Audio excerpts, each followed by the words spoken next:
বাংলাদেশটা হয়ে গেছে মগের মুল্লুকের মতো, যে যার দিক দিয়ে পারতেছে সে সেইভাবেই বাংলাদেশকে নিজেদের দখলে করে নিতেছে।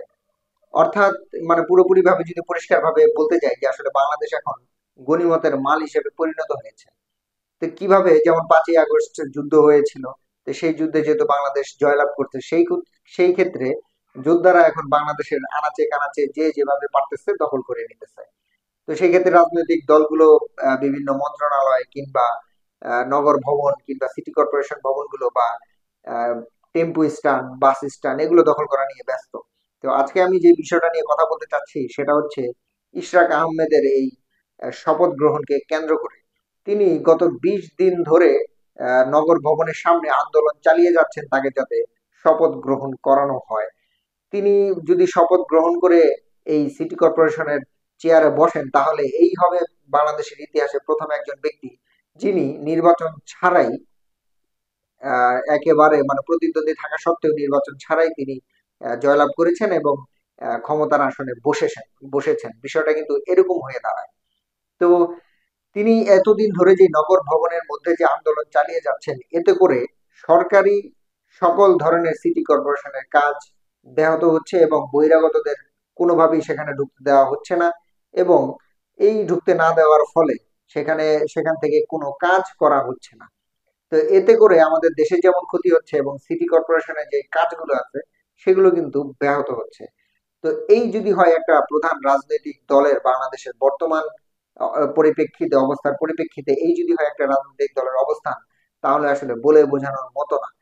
এই সময় একটা রাজনৈতিক দলের উচিত বাংলাদেশকে একটি স্থিতিশীল পর্যায়ে নিয়ে রাখা এবং বাংলাদেশে যাতে প্রতিনিয়ত শান্তি বজায় থাকে সেই দিকে চেষ্টা করা। কিন্তু সেটা না করে প্রতিনিয়ত এই রাজনৈতিক দলগুলো বাংলাদেশকে উত্তপ্ত করে তুলতেছে এবং নাগরিক জীবনকে পুরোপুরিভাবে ব্যাহত করে তুলতেছে। তো ইশরাক আহমেদ যেই কাজটি করতেছেন এটা আসলে পুরোপুরিভাবে অযৌক্তিক।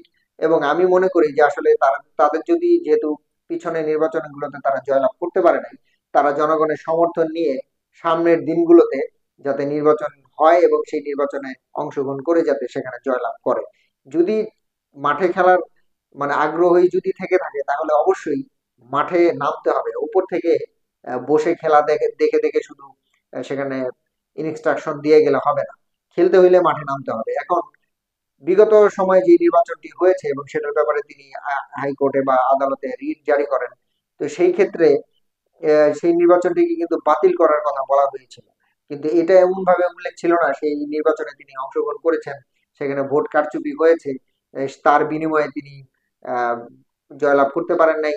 ভোট চুরি করে দেখা গেছে আওয়ামী লীগের দোসররা সেখানে ক্ষমতার আসনে বসেছে। বিষয়টা যদি এরকম করতো তাহলে আহ, বলা চলে যে আসলে সেখানে তিনি জয়লাভ করছেন বা তিনি ক্ষমতার আসনে বসার যোগ্য। কিন্তু তিনি নির্বাচনে অংশগ্রহণ করার পূর্বেই নির্বাচন বাতিল করার জন্য এবং সেই নির্বাচন থেকে তিনি সরে দাঁড়ান এবং আহ, হাইকোর্টকে বা আদালতে তিনি আপিল করেন যাতে এই নির্বাচনটি বাতিল করা হয়। তো এত কিছুর পরও তিনি কিভাবে আসলে নিজেকে বিজয়ী লাভ করেন এবং শপথ গ্রহণের জন্য সরকারকে চাপ দিয়ে যাচ্ছেন, এটা এখন প্রশ্নের বিষয়। তো অচিরেই বলবো যাতে সরকারি কাজে কোনো ধরনের ব্যাহত না করা হয় এবং সরকারকে বলবো খুব দ্রুতই যাতে এই ব্যাপারে একটি পদক্ষেপ নেওয়া হয়।